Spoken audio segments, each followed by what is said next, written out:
What's up, folks? Welcome to another episode of Woods and Waters of Kentucky. It's been a minute since I've posted anything. I've been in the hospital for a couple weeks. I nearly cut my thumb off out working with a daggone T-post driver or fence post driver. I just came up too high and come down too hard and caught the top of that T-post, and it pretty much took it off. Stayed in the hospital for a couple weeks over at UK. Had one emergency surgery. Got to have another surgery. Went through a lot with this ordeal. I even went through leech therapy, where they put a leech on it. They put for 38 hours, they put a leech on it every hour. They had to change it out every hour and put a new leech on this thing just to keep circulation and the blood going to the finger. But we're getting there. Got a follow-up appointment tomorrow. Hopefully that goes good. Hopefully we can get my next surgery scheduled and get this thing fixed up so it can be healing permanently for good. But right now I got 2 pins in it. 2 metal pins, just keeping everything together. Well, anyway, enough about my thumb. Talk about videos. So, well, one more thing. Since I am in the condition I'm in, I'm really not going to be putting any fishing videos out anytime soon, unfortunately. It's kind of a bummer. It'll probably be late spring, early summer before I can. It just depends on how my thumb heals. We'll see. But for now, I thought I was going to be done with these cold winter gun reviews, but technically it is still winter, and even though spring, it feels springy outside. I'd love to be fishing right now. It's just not in the cards. But we're just gonna keep on rocking with these gun reviews. I've had a lot of success with it so far. A lot of people seem to like it, no matter how goofy I am or ignorant.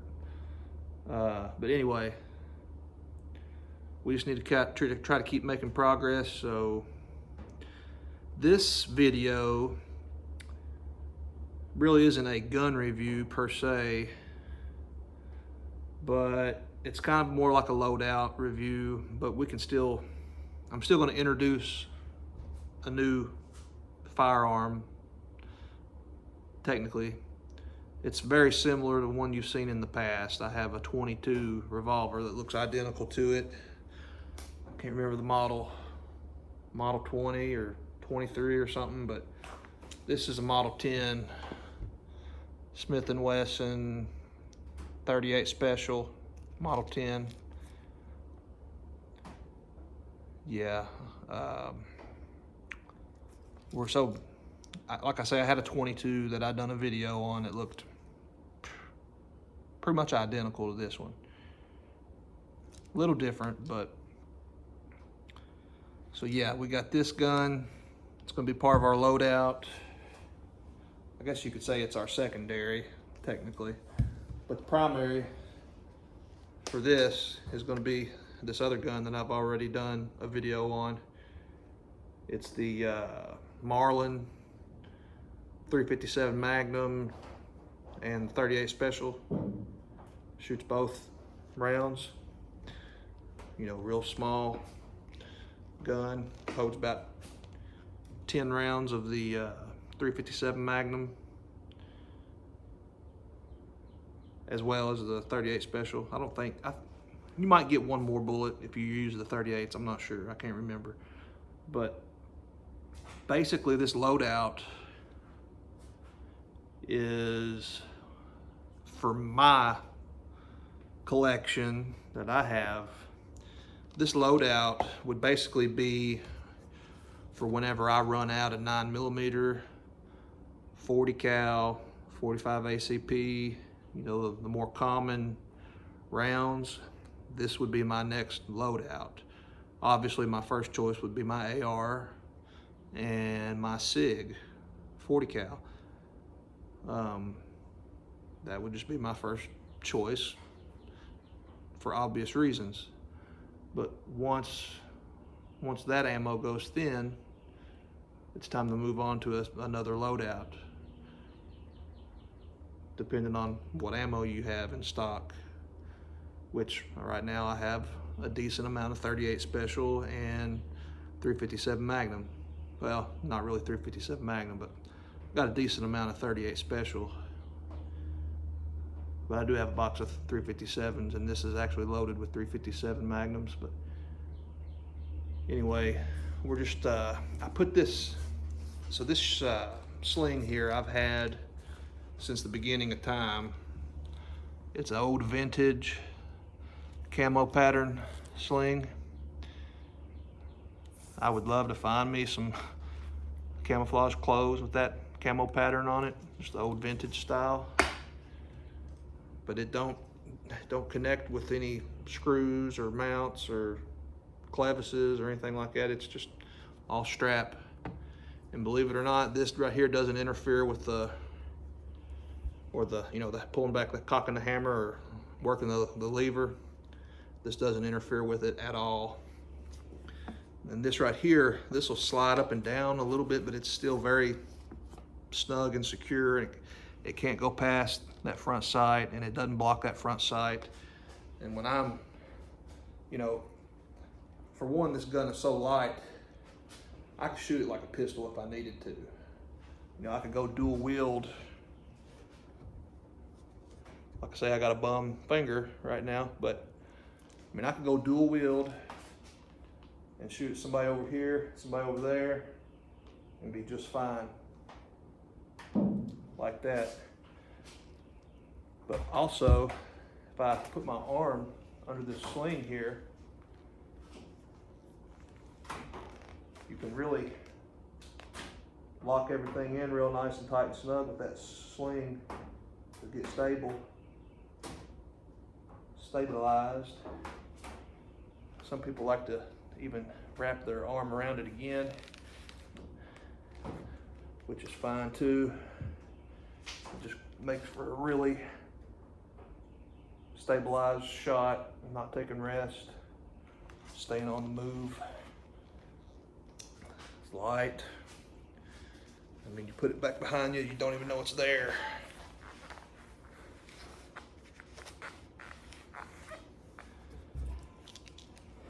So yeah, there's our primary and secondary loadout. And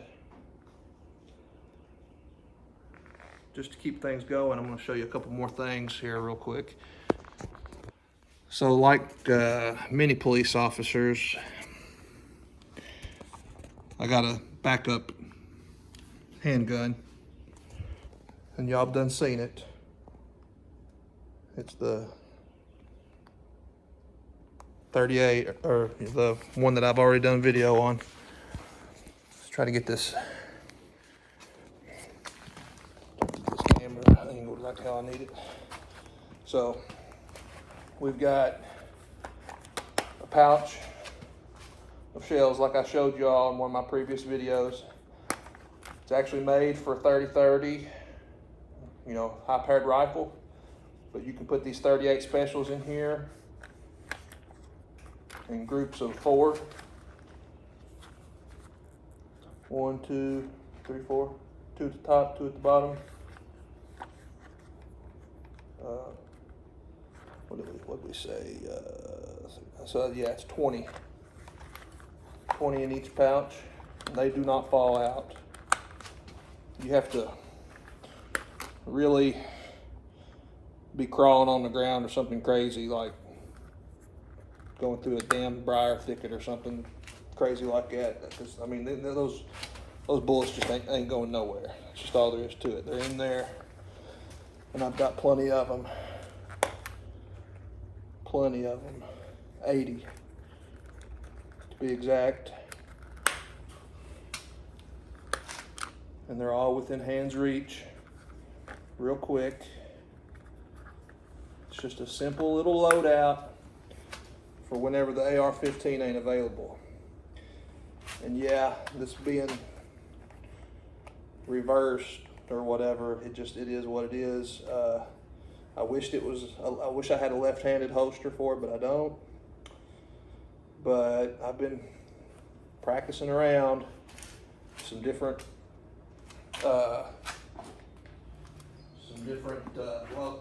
combinations or whatever, shoulder straps. I don't have a shoulder holster, so I'm just kind of improvising the best I can with what I got. So yeah, just thought I'd share this with y'all. So this would be my backup loadout for whenever my more tactical gear starts to run thin. But give it a like and share it and subscribe and do all that stuff for me. It'd be great. And hopefully I'll be on the water eventually and be healed up and be able to go catch some fish. Put some different videos out for y'all to watch. But until then, God bless you. Thank you. Have a good one.